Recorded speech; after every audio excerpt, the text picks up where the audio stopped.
Hello all, and welcome to the briefing room. My name is Anna Skarbek, and I'm CEO of Climateworks Centre at the Monash Sustainable Development Institute.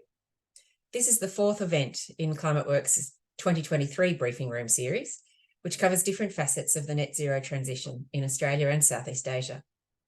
Today, we'll be discussing how we make the shift to a world that values nature for its own sake, but also as fundamental to companies and economies. First, I'd love to begin by acknowledging the traditional custodians of the lands and waters from which everyone is dialing in today. I'm joining from Wurundjeri and Bunurong country, and I pay my respects to their elders, past and present, and extend my respect to any Aboriginal and Torres Strait Islanders joining us today. And I acknowledge that sovereignty was never ceded. Please use the chat to tell us where you're joining from. And these lands and waters, of course, are in the midst of unprecedented change. And globally, the race is on to reduce emissions and to protect ecosystems. We know that limiting warming to 1.5 degrees is only possible by doing both. And so that's why Climateworks Centre focuses on improving natural capital measurement as a means to increase investment in nature-based solutions. Today, we'll talk about the work that Climateworks has been doing lately to help markets measure and importantly value natural assets and the services that they provide to companies, supply chains, and entire economies. Our team has spent the last few years developing a Natural Capital Measurement Catalogue to provide consistency for the many Australian companies trying to understand the health of their natural assets as well as the ways that their businesses impact nature. The catalogue is what we're here today to discuss, and I'm very excited about this. It's not only what industry told us would be valuable for scaling up action, but it also acts as a very handy guide if you're new to this for what is natural capital and what are all of its parts, because this catalogue provides agreed labels for different Australian-specific land types, and it provides a how-to guide for measuring these. We've done all this thanks to philanthropic funding and input from many, many experts and practitioners over a number of years. So in the next hour, you'll hear from my colleague, Liam Walsh, who will outline the development of the catalogue, what we did, who we worked with, and how it can help Australia meet its climate goals.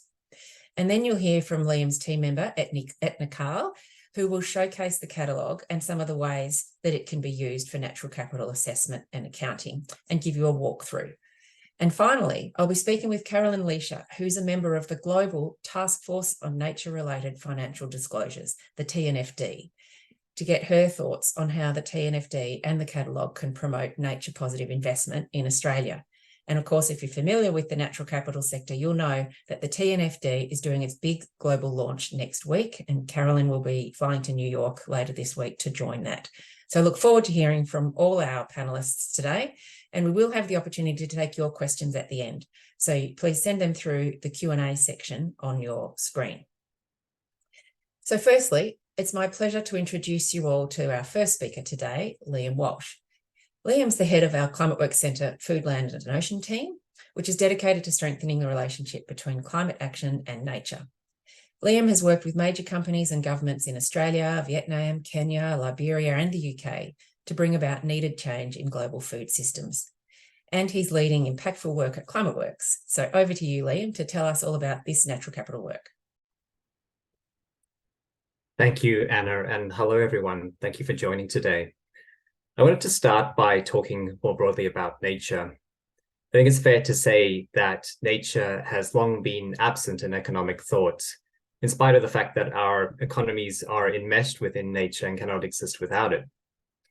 Nature is still effectively assigned a value of 0 in our financial and accounting systems and is not routinely valued in investment decisions, asset management, or financial reporting. And as a result, economic decisions continue to degrade many of the natural assets that we value, such as rivers, wetlands, and forests. The term natural capital emerged to better demonstrate the values that people derive from nature.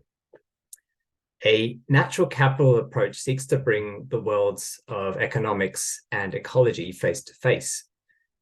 Framing nature as natural capital can help to make the value of our natural resources more visible to decision makers.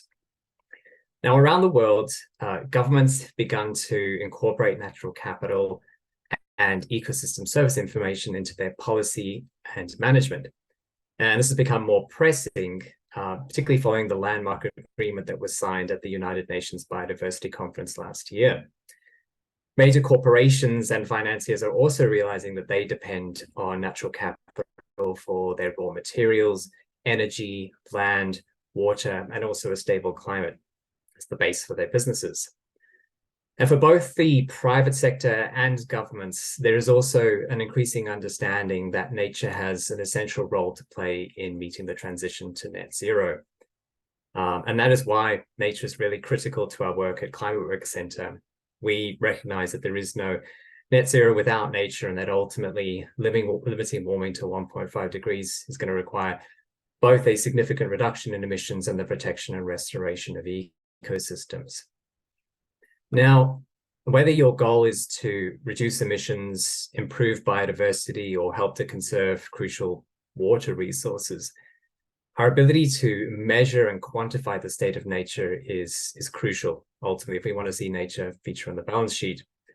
However, measuring the state of nature is challenging. Nature is multifaceted, and because of its features, it's complex to measure using a single metric or methodology. So one of the main barriers that's been identified in this space to better valuing nature is the lack of robust, consistent, and comparable approaches for measuring natural capital. And without this consistent measurement, our ability to compare what different institutions are doing to ultimately improve the state of nature is made very difficult. And it was really this challenge that led us to establish the Natural Capital Investment Initiative and to create the Natural Capital Measurement Catalogue that we're going to talk to you about today. Now, before I move on to talk about the catalogue, I just wanted to acknowledge some of the contributors that have supported this work, just so you also have an understanding of who's been involved in the development of this resource. So the development of the Natural Capital Measurement Catalogue has been informed by a technical reference panel that includes representatives from a number of research institutions across Australia. There is also a really broad advisory group with representatives from more than 40 organizations spanning across financial institutions, government entities, land management professionals, measurement providers, and supply chain companies, all with an interest and expertise in measuring and improving natural capital. And these individuals in these groups and organizations have really guided the scientific rigor in our work and helping to support the development of this particular resource. So important to acknowledge those contributions. And I'd also like to thank the MacDoc Foundation, who have provided some generous support for this program, as well as NAB for some of their early investment as well. But today, we are excited to explain and share more about the Natural Capital Measurement Catalogue and how it will help the Centre Natural Capital. The catalogue offers a comprehensive resource on how to measure the state of nature, and we really hope that this resource has the potential to put the entire economy really on the same page when it comes to properly valuing and protecting nature in Australia. So what is the Natural Capital Measurement Catalogue, and how can it help us Centre Natural Capital? I'll share just a brief overview of the structure of the catalogue and how it relates to some of the other frameworks, tools, methods, and data platforms that you might have heard about. In preparation for this webinar, we received a lot of questions, and I'm hoping that this slide will help to resolve some of those questions. So the catalogue is divided into two main sections, one for natural capital accounting and one for natural capital assessment. It's very important to say that both natural capital accounting and assessment provide important and complementary information on the state of nature.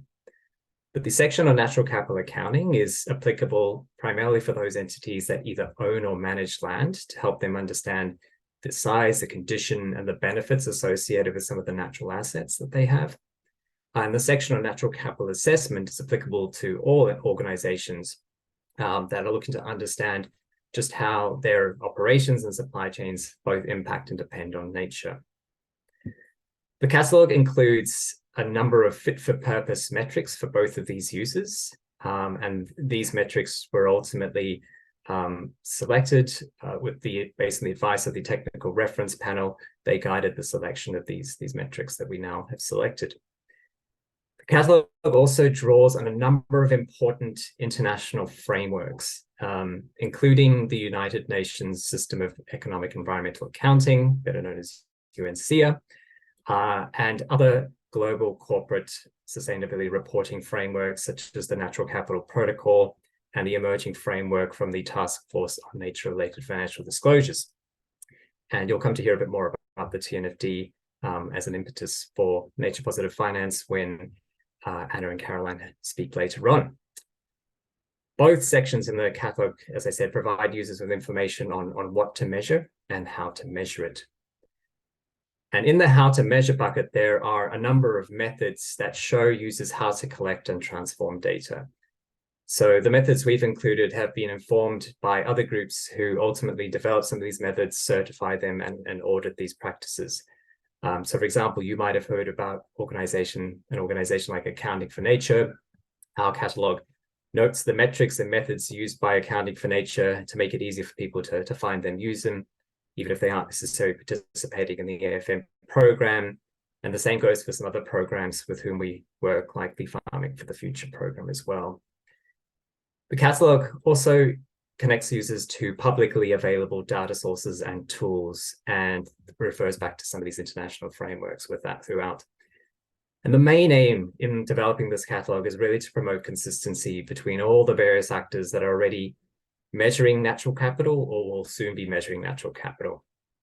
And as I suggested earlier, we know that measuring nature is complex, but the catalogue can help simplify this task by bringing together these publicly available metrics and methods for measuring natural capital and providing guidance for a range of different purposes in one single online resource. And the goal, or rather the intent behind developing this resource, is that it is going to be a live resource that will be expanded on over time as new methods for measuring the state of nature are developed and new data sources become available. So hopefully that gives you an understanding of what we're going to be speaking about today. And I'll now hand back to Anna. Thank you, Anna. Well, thank you, Liam. And as you say, if we want to see nature reflected on the balance sheet, we need to be able to measure and quantify the state of nature.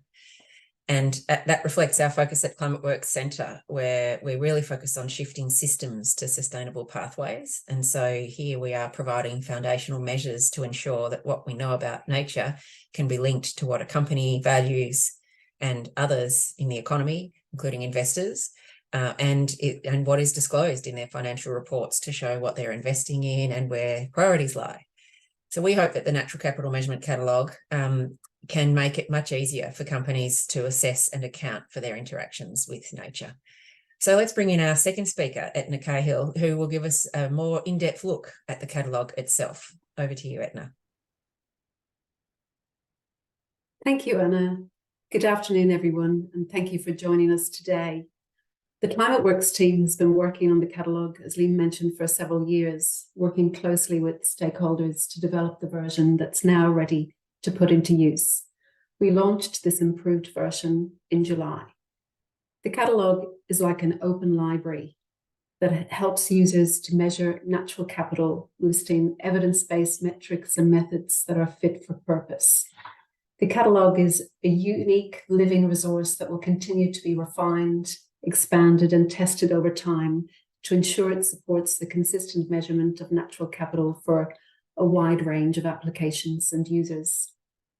Since it aims to promote consistency in natural capital measurement, the catalogue has been designed with a wide range of users in mind, including corporates, banks, governments, industry peak bodies, research organizations, technology companies. So whilst it hasn't been specifically designed to be farmer friendly, interested farmers can definitely use it as a resource to implement natural capital accounting on their property or gain an understanding of how supply chain partners could be thinking about measuring impacts and dependencies. The catalogue aims to create an enabling environment in which measurement cost is shared along the value chain, rather than placing the burden on farmers. It can be used without inputting data and aims only to steer users towards common metrics and best practices. In this constantly evolving space, there will always be scope to add further metrics, methods that are publicly available and commonly used across Australia. Let's explore the catalogue now and what it can do. While the catalogue has only been out for about a month or so, we have received some great feedback already. As a reminder, it's an evolving resource and it's our intention to make it as user-friendly and valuable as possible. The work has benefited from many rounds of feedback over the years, and we're constantly looking for ways to improve it. We welcome all feedback. As you can see, we've already received requests for case studies, and I'll take you through an example shortly. So let's start from the top. How do you use the catalogue? As Lee mentioned, the catalogue is split into two main sections, one supporting natural capital accounting and the other natural capital assessment. And depending on who you are and what your purpose is, you will be drawn to one or both of these functions. For example, an Australian timber company might be interested in the natural capital accounting functionality, which could help them measure the size and health of their forests, as well as the flow-on benefits they provide in the form of timber, sequestration, and wildlife habitat, to name a few examples. A food retailer or an investor may use the catalogue for its natural capital assessment capabilities. I'll walk you through a use case for a food retailer shortly, but an investor might use the catalogue to understand how companies in their portfolio are dependent on watersheds and what risks a warming climate poses to their investments. The catalogue contains a huge number of metrics and measurement guidance, more than any single user would ever need. But the power of the catalogue is that all users can measure natural capital in the same way. An entire economy could be speaking about and valuing nature in a consistent way. And that has the power to bring a lot of barriers down. So let's get into a use case example here. Let's take a sustainability manager at a major food retailer. The sustainability manager is conscious that they will have to start tracking and reporting on the way their supply chains impact and depend on nature. And they have to report what they find in accordance with the Task Force for Nature-Related Financial Disclosures, or TNFD, and the International Financial Reporting Standard 1, IFRS 1, the new International Sustainability-Related Standard, as defined by the International Sustainability Standards Board, ISSB. So these are the international regulations that Liam touched upon earlier. The food retailer has many supply chains for fresh fruit and vegetables, meat and dairy, among many, many others. But in this example, the sustainability manager is interested to understand the impact and dependencies for home brand canola oil. You may be familiar with canola, using it in your own cooking, or having seen the bright yellow fields in WA and New South Wales.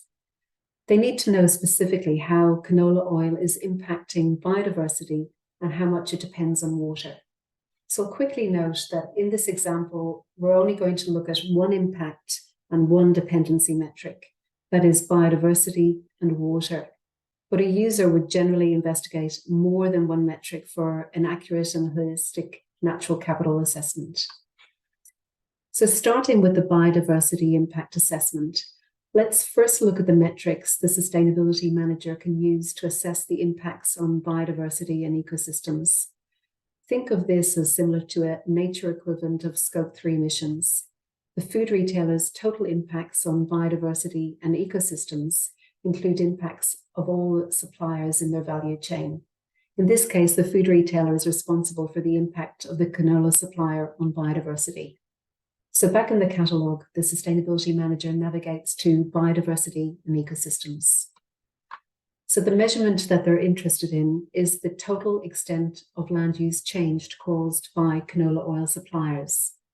This provides an overview of the total extent of land use change at a category or portfolio level. The manager can choose between 3 tiers of measurement, which progress in sophistication based on considerations such as ease of measurement, cost, resources, time frame, and accuracy. In this case, the manager would select the intermediate tier 2 as they want an accurate picture, but don't have an unlimited budget for this project. So by following the guidance of a tier 2 measurement, the manager will be able to see how much natural ecosystem has been converted into canola fields. Thanks to the catalogue, the manager knows that the first step is to measure the footprint of the canola fields. This is where the catalogue stops and the work of measuring begins. Since the manager knows where the canola suppliers are located, they can measure the total area in hectares or kilometres squared by using a national, state or territory data map. They also have informal on-the-ground measurements from their canola suppliers to confirm the data is accurate. The sustainability manager can also easily see how this aligns with the TNFD section, so the related TNFD section, so they can feel confident that the measurement they are undertaking is consistent with the globally agreed approach. The sustainability manager also needs to understand how dependent the canola oil crop is on water. Understanding this dependency can help the food retailer understand if and how their supply chains are at risk in a warming climate. Developing an understanding of nature-related dependencies and nature impacts at each location where a business interfaces with nature is an essential prerequisite for developing a robust understanding of risks and opportunities. In the catalogue, the manager can choose between measuring rainfall or extracted surface and groundwater. Let's say they choose rainfall. The catalogue explains how to go about measuring it.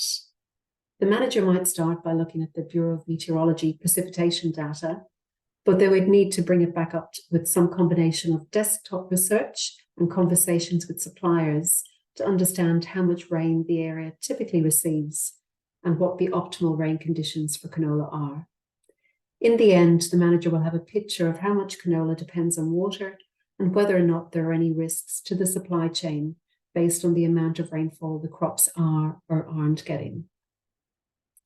So that's a very quick example of how a food retailer might use the catalogue to help measure the ways their business is either impacting or dependent on nature. We encourage viewers to take a closer look at the catalogue, see how it can support you or your organisation to value nature. The catalogue is intended to support natural capital measurement at various scales, be they property, company, portfolio, regional or catchment scale.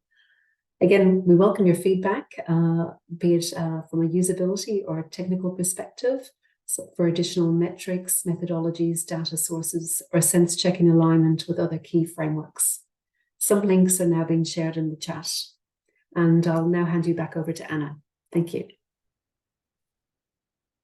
Thanks very much, Eithne, for that overview of the catalogue and for bringing your expertise to Climateworks. Prior to joining us, Eithne led food, nutrition and health programs for local and international food corporations, industries, startups and not-for-profits.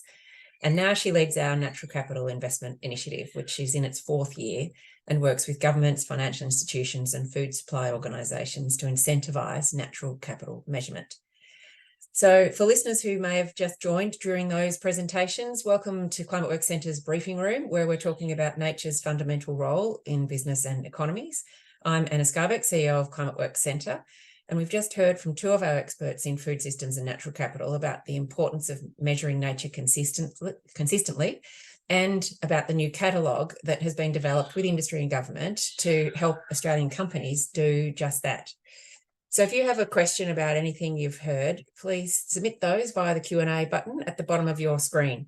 Before we get to those, we have one last guest that I'm very pleased to introduce to you all, Carolin Leeshaa. Thank you, Carolin, for joining us. Carolin's a global expert in nature-positive finance and serves as one of 40 members of the global TNFD, the Task Force on Nature-Related Financial Disclosures. She's also the global lead for natural capital and biodiversity at KPMG, where she advises governments, financial services and corporate clients on how to integrate nature into policy, strategy, business, investment and risk management decisions. She's a leading ESG voice and market commentator and has been actively involved in national policy, global biodiversity standard setting and reporting change. So we're very lucky to have her here today for a Q&A with me. Welcome, Carolin. Thanks for having me, Anna. Thank you for joining us. As you know, we started creating this Natural Capital Measurement Catalogue before the TNFD began, and that, of course, has created a global reinforcement of the importance of measuring nature. So I wonder if you could tell us from your perspective of being on the global board of TNFD, What does the Task Force on Nature-related Financial Disclosures mean for business and government? Yeah, thanks, Anna. So look, last year, we obviously saw the adoption of the Global Biodiversity Framework at UN COP15, where Australia, alongside other global governments, made landmark commitments to implement broad-based action to bring about a transformation of our society's relationship with nature. And one of the central goals of the Global Biodiversity Framework, or the GBF, it's often referred to, is to protect at least 30% of our land and our oceans by 2030. So as we know, Australia is at a critical tipping point in responding to the nature crisis. We've had more than our fair share of droughts, floods, and bushfires, and it's really not hard, unfortunately, to find evidence that we're over-exploiting nature. So regulation and conservation efforts on their own, as critical as they are simply no longer proportionate to the scale of the nature crisis. And if Australia is to meet our climate targets, a real step change is needed to embed nature into the heart of business and financial decision making. And that's where the first lever of the TNFD comes into play. Because to implement an orderly economic transition, we also need to close a significant financing gap, and shifting and increasing private finance towards activities in the real economy that benefit nature is a critical part of achieving this and one of the ultimate objectives of the TNFD itself. So in that sense, the TNFD really creates this very foundational translation layer between finance and the real economy to understand the issues, build greater resilience, and most importantly, actually, to make better, more nature-smart decisions in their operations and through their value chains, whilst also then contributing to the broader government policy objectives. The other lever, to that question, actually, is that a sustainable economy fundamentally actually relies on a healthy and valued natural environment. And as Liam actually touched on earlier, not fully valuing nature in economic decision-making is a widespread market failure, not only in Australia, but globally, and one, which has very real and practical effects. So what is abundantly clear now over the last few years is that nature degradation actually brings with it significant material, physical and financial risks, but also much broader systemic risks to both corporate and financial stability. And it affects resources, supply chains, community wealth, and also access to export markets, and it's decreasing the value of investments. And we don't really need to look far, just look at large areas in Australia which are now deemed uninsurable. So all of these examples, validate the underlying hypothesis that we actually must pay for this nature loss eventually. And board directors and investors increasingly want to understand these material risks and also opportunities, and identify their own exposures and making decisions about where to direct their capital. So the TNFD actually is providing them with a tool and a framework to help guide organizations through their nature journey. Thanks very much for that global overview. Perhaps you might now tell us from your perspective how the Australian catalogue that you've heard about today, and I know that you've been part of developing, relates to the global framework. Yeah, no, good question. So look, I might just preface, a little bit for those listeners, on the call today, actually, about the metrics architecture of the TNFD. Really has proposed and then seeks to strike, the right balance between science-based, but also actually making it practical for market participants to use as part of the annual reporting cycle. The task force is also very alive, to the fact that those nature-related metrics are very specific to the location, the sector, and the biomes in which they're occurring, and take place along the value chain and in activities, which are being financed by financial institutions. They can be both negative and positives to the organization. And of course, from a reporting perspective, the TNFD has given consideration on the assurability of those metrics. So I'm very excited actually about the Natural Capital Measurement Catalogue, because it's a handy guide, and a useful open resource to have in our toolkit to really operationalize, that broader TNFD metrics architecture in the Australian operating context, and also for the Australian land types. As we know, Australia has a very vast land mass. It's home, to a substantial number of different ecosystems. So the Natural Capital Measurement Catalogue actually is a very useful stepping stone to help us solve that nature puzzle by not only scaling up action, but also to seek that alignment between what's feasible to measure at, let's say, the farm gate level, and is being also decision useful and fit for purpose for Australian industry for a range of different use cases. Thanks very much. Maybe that's a useful point to seek your views on. How would you see Australia's readiness in terms of natural capital measurement and investment? Yeah, that's another great question, Anna. Look, I think, readiness actually is a bit of a tricky one, because if you look at, our world-leading science, scientific organizations, academia, and obviously, like, the level of data, we actually hold, we're more than ready. Also, I think, what is encouraging, to see was the broad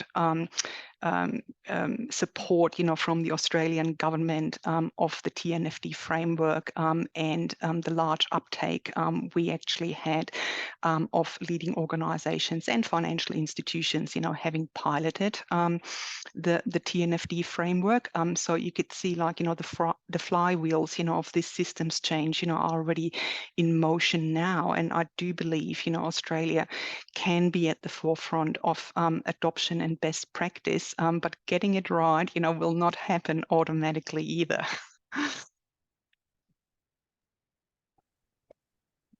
And that is the nature of systems change, isn't it? Indeed. And perhaps one more, and then we'll go to some of the questions that have been flowing in from the chat, some of which I know I've already tried to bring into this dialogue. Perhaps you might take us, as you're referring to lots of layers of improvement over time, maybe take us 5 years from now. What would you expect would be the new normals for business and government regarding information about natural capital and taking that into account in decision making? Yeah, the new normal. I like that. So look, looking ahead over the next 5 years, there'll be several external drivers which will no doubt accelerate the market response towards integrated climate and nature-related disclosures, but also natural capital accounting. One of those drivers will come through the global baseline of sustainability standards. And much like, we've seen with the introduction, of the TCFD, which has now already sunset, it's been fully adopted into the ISSB standard 2 now. We're seeing global standards like the ISSB already looking to extend their 2-year work plan priorities beyond climate to include nature and also social capital, importantly. So we can expect that nature is likely to be the next cap of the rank, for an S3 or an S4 standard in coming years. And no doubt, this will be a very big pull factor for for organizations to get ahead, of future reporting requirements, which will, in all likelihood, again, will become mandatory.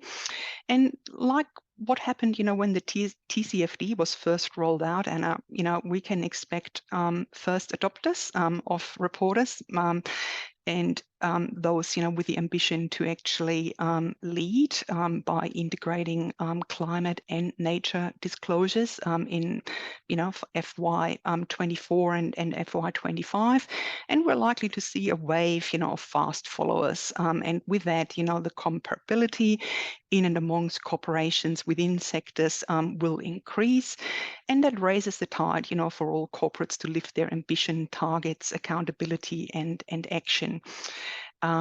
And another important driver, obviously, will come through the integration of nature into transition plans to deliver on net zero commitments. So institutions like the World Economic Forum, WWF, and the IPAS are encouraging organizations to develop nature positive and nature and net zero aligned transition plans.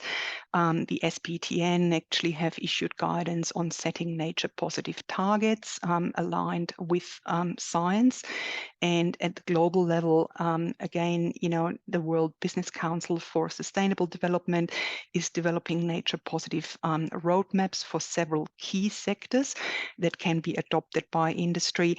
So I think, the new normal actually, if you project, 5 years forward, and this is something actually which is already being mirrored, here in Australia by some peak industry bodies, will actually, be an industry-wide net zero and nature positive aligned transition plan, which has the buy-in by industry in high priority sectors, and we can actually then expect for those industry transition plans to be adopted into the actual financing practice. And we've seen, obviously, the rollout, of the Australian Sustainable Finance taxonomy, which is currently, being developed. So my hope, would be that nature actually also is being integrated, into those type of sustainable finance taxonomies. And I think, that will actually, then become, very, very much so, the new normal. Thanks so much. And I think listeners who came today already knew there was plenty of reasons to be listening and paying attention to this. And I think you just helped consolidate their understanding of why it will soon move beyond optional and early adopters into new normal. And certainly I've heard also that next week when you're in New York, there will be companies announcing they'll start this next year. At the global level. And so it's exciting that we've got this large cohort in Australia that have already done, as you said, the first steps toward the labelling of what are these assets through this catalogue. So we look forward to helping the early adopters and then to see it flow on. So I'm looking forward now to bringing in all of our panellists. If Liam and Eithne would like to come back online, and we'll address the questions that we've had both prior to the webinar and live during the chat. And we've got a good 15 minutes or so. We'll make sure we're done by the top of the hour.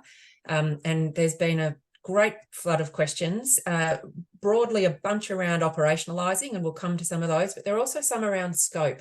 And so I thought I might start there, and Liam, ask you initially a question about how does this catalogue and nature measurement, particularly the dialogue today, relate to government? And one of the other questions has gone to the layer within government, such as local councils or natural management catchment authorities. So if you could share your perspectives on the relevance there for government agencies. Sure, happy to. So maybe starting more broadly with the federal government. At the moment, many will be aware that there is an intention on the part of the Australian government to increase private investment in nature, as well as undertaking a number of key reforms. And so a number of those reforms are reflected in the government's new Nature Positive Plan. And one of the key aspects in that are their plans to establish a new nature repair market. The government is also working with major companies to support future TNFD reporting. And I guess from our perspective, whether you're talking about quality TNFD reporting or increasing private investment in natural capital, environmental information is going to be crucial. It's important that we have credible measures and data to support either sort of the enabling of new environmental markets or to support quality TNFD reporting.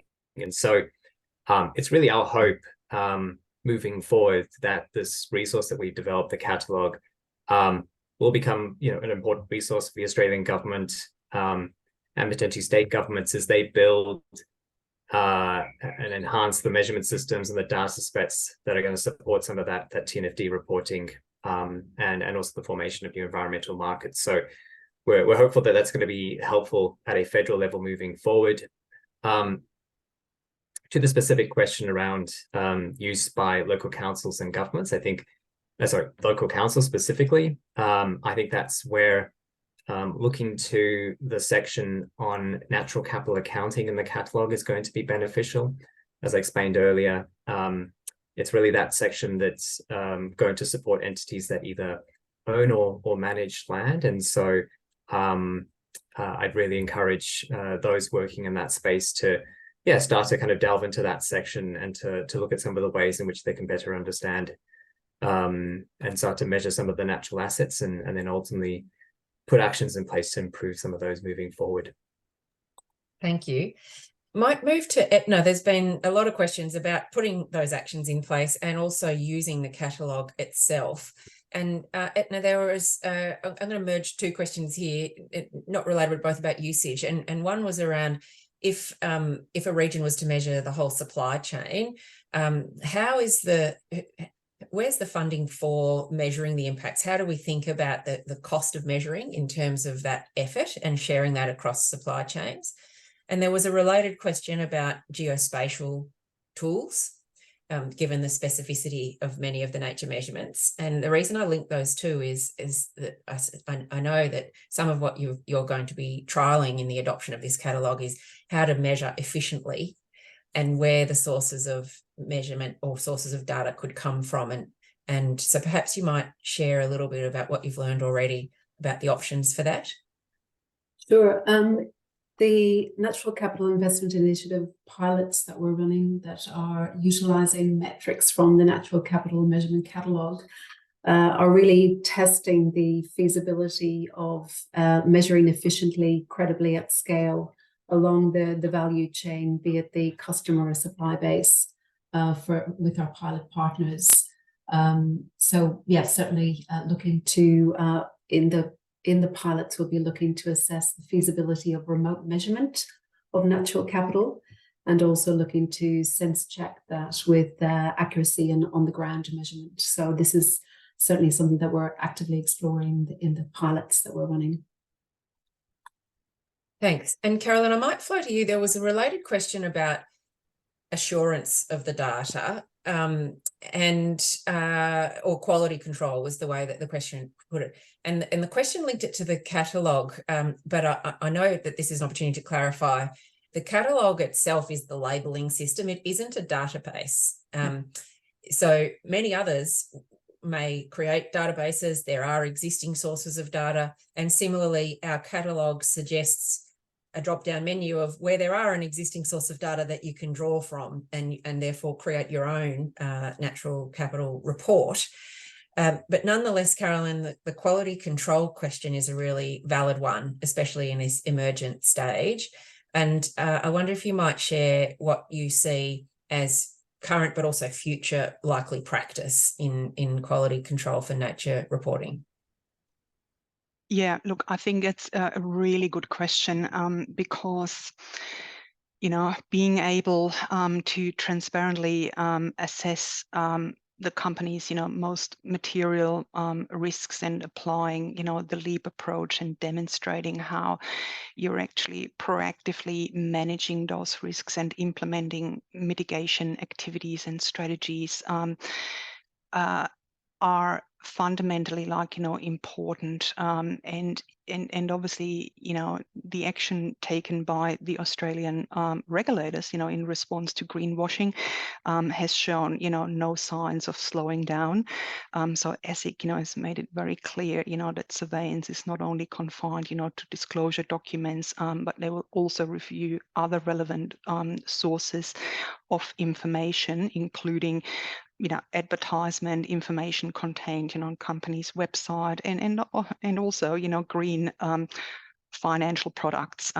So I think having a third-party independent assurance over your sustainability reports, and that actually is in the broadest sense, and includes both climate and nature and other impact thematics, will actually be a really fundamental hygiene factor in having trust in your reporting to external stakeholders and investors, and that becomes then actually even more so important if we work off the starting point that natural capital actually is that new asset class, and therefore it must actually be measured and managed in a science-based and consistent and robust manner, and only then will be possible to instill trust in this new asset class in the marketplace. So I hope I've sort of answered that question, but when accountants actually do look at the assurability of metrics, and that actually is a very important consideration to take into account that to actually bring it back to what actually is financially material to your organization, having a very clear basis of preparation, which a third-party independent assurance provider can get comfortable around the systems, the processes, and the governance systems which are in place to demonstrate to external parties and capital markets that these actually are adhered to, and it is what it says it is. Thank you. I might stay with you for a moment, Carolin. There's so many questions flooding in. I'm going to merge a few. Well, we've only got about 5 more minutes. There were a series of questions around variability, and as you've been speaking about essentially your report, you're referring there to the annual financial statements process, that annual accounts are audited every year. We know what assurance and quality control means, and as we fold nature into financial reporting, the same will apply, is what I heard you there. Recognising that this is early days on the methods for that, but that's the new normal you were describing earlier. So there was a question about variability, whether it's the canola oil example earlier and rainfall, for example. Do you see these sorts of nature reports being an annual thing and therefore sort of recording that sort of variability? Or does the TNFD envisage a longer time frame, for example? And perhaps you might share how else might nature reporting be different to climate reporting? Yeah, so the first part of your question, the TNFD actually is meant to be incorporated, into the annual corporate reporting cycle. However, there is obviously an acknowledgement, that the nature, time scales actually do not necessarily actually comply with the annual reporting cycle of which we have in place. So I think there will be trends and progress measurements over a number of years, at least for some of those metrics will emerge, because it's unlikely that the actual variability of ecosystems, even in a natural state, can actually cause fluctuations, even within the same year. So I think it's really important, to actually have in mind, that there might actually be a potential time scale mismatched, and that's where the longer term tracking of trends and data actually will become important. Thank you. I'm going to ask one more to Eithne and then zoom back out for a few more scope questions to you, Liam. There was a question, Eithne, on how do you get started? Is how much reading or preparation is needed? And I know, having looked at the catalogue, that it itself is a great textbook, actually, that if you want to get started, certainly I would say start on that website, and it's full of useful drop-down menus and explanations. But Eithne, I know you're working much more closely with the catalogue itself and also many potential users of it. And what would be your suggestions for getting started?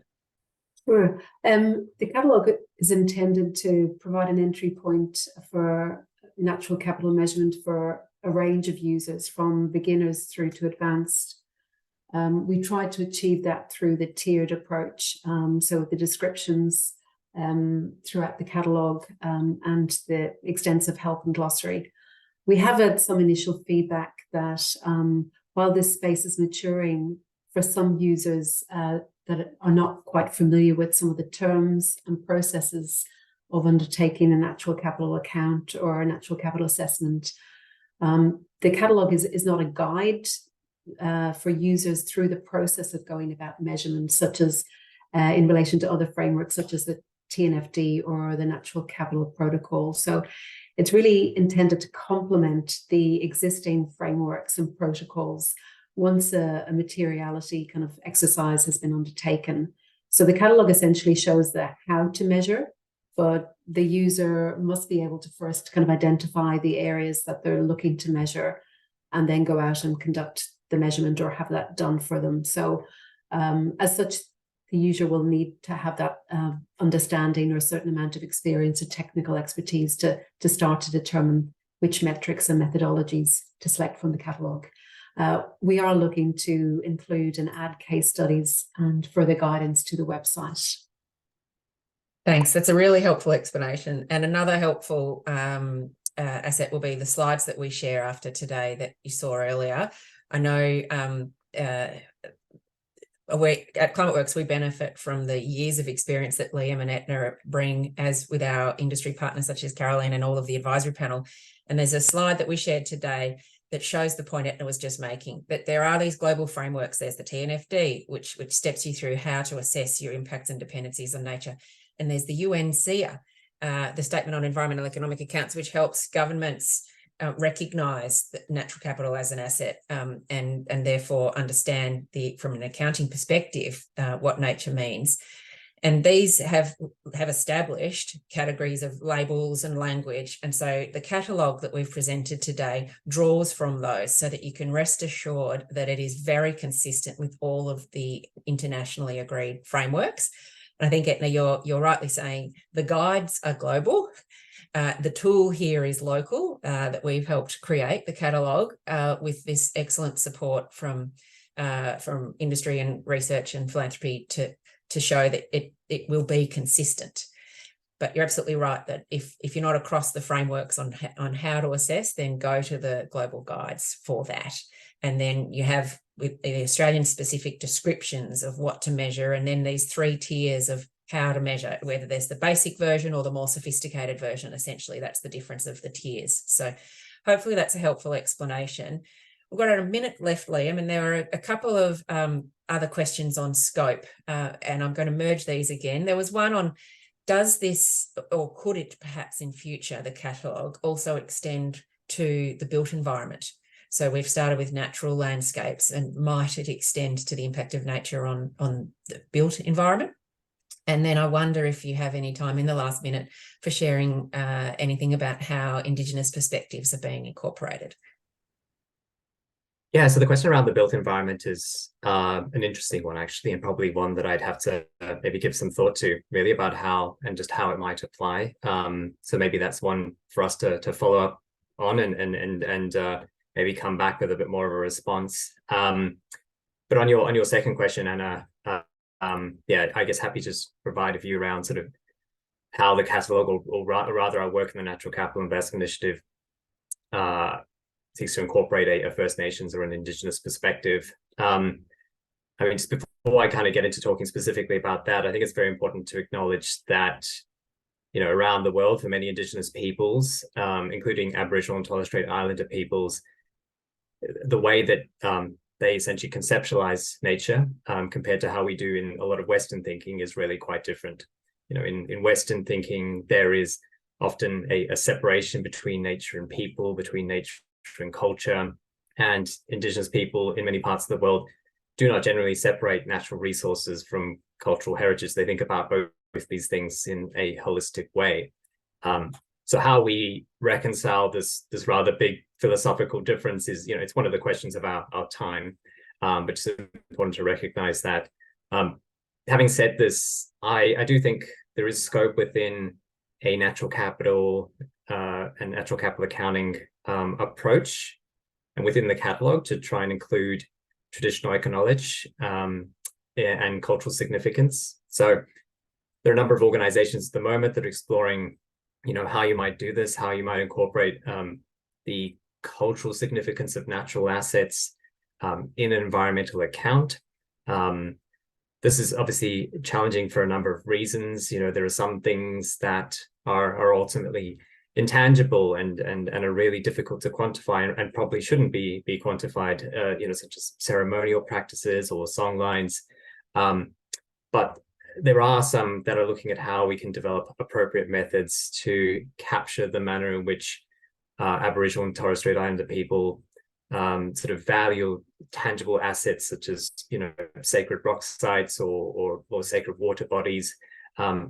So as these methods come online, or rather as they are developed, and we would look to include those within the catalogue, but ultimately developing these methods, it's very important that we give equal weighting to both scientific and Indigenous cultural perspectives as we do that. Thanks very much, Liam. Rounding out a really broad and rich discussion. And I think what this has shown is that we will be running future webinars on this topic again, because we've certainly had more questions than we've had time to answer. And I think I can encourage all of the listeners who are hungry for more and ready to get started.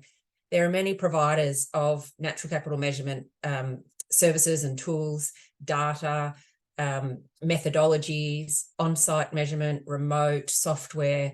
Many of them were mentioned by Liam and colleagues today, and many of them have been participating in addressing this catalogue. This catalogue is one piece in a larger ecosystem, and I think we're understanding that system is going to keep growing as well in terms of information providers. So we're pleased to be part of making a contribution to that, and very pleased that all of you have joined us on this journey, both as listeners and also all of you on the panel from your expertise, and all of you who have been part of the Natural Capital Investment Initiative as expert advisors and service providers and funders and practitioners. And there is more to come. We're not done yet, of course. We're just launching this catalogue, and now it's time to put it to use and improve not just the measurement and information, but of course what we then do with that information in order to improve the health of the nature that we all depend on. So that brings our webinar to a close for today. And I know you'll join me in thanking our speakers, Liam Walsh, Eithne Cahill and Carolin Leeshaa. And of course, I'd like to thank our Climateworks team behind the scenes who've helped us put this webinar on, Simon Brown, Caroline Andrzejewski and Alison Curtin. So you will receive an email from us after this session with a recording, and you can find out more about our work anytime on our website. That's climateworkscentre.org. And we will continue our briefing room series throughout this year with more great conversations about climate solutions across Australia and Southeast Asia. So we'll be in touch with more details in coming weeks. Thanks again to all of you for joining us, and to those of you who've contributed to the work and to this webinar. See you next time. Bye-bye.